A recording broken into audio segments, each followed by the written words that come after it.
367. The Importance of Six-Day Creation. Chalcedon Report number 398, September 1998. Creation is the initial doctrine we encounter in opening our Bibles, and it has been the point of initial attack of critics of biblical faith. The attack is almost as old as Christianity, because the early church moved in a Greco-Roman culture deeply committed to an evolutionary perspective. Aristotle, as a scientist, was deeply interested, as Cornelius Van Til showed us in a telling essay, in freaks, because they represented a possible next step in evolution. More than a few of the early church fathers, being pagan in origin, compromised on Genesis chapter 1.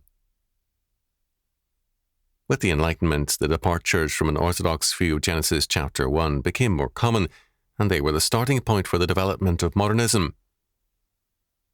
Today, in seminaries professing to be orthodox and created as a protest against modernism, six-day creationism is held in contempt, and compromising views are held. All attempts to undermine strict six-day creationism have a deadly effect. First, they require a different view of the Bible.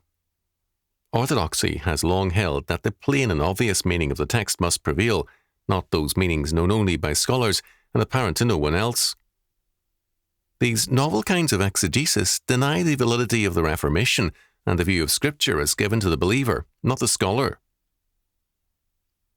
Second, the denial of six-day creation requires a different view of God. Process theology rapidly takes over, and the biblical God wanes as a humanistic and evolutionary, quote-unquote, God replaces him. Biblical theology has waned with the rise of process theology. The expert replaces the common believer, and the Bible becomes a closed book. Third, more than a few adherents of this shift can be called symbolic theology champions. They can read meanings out of a text which we, as men of simple faith, can never imagine are there. They are indeed a self-appointed elite in the world of the church. Fourth, a grim division has been created by these attacks by the anti-six-day creationists between the seminary and the church. Thus far, the seminaries have prevailed, but a rebellion in some circles is brewing. It is important to note that the rapid growth of the church since the 1960s has been among churches bypassing the seminary. The seminary sees this as a triumph of ignorance, but many of these untrained pastors have taught themselves Greek and Hebrew and more theology than the seminaries can boast of. A revolution is underway. The issues in six-day creationism are thus more basic than many are willing to admit. The life of the church is at stake.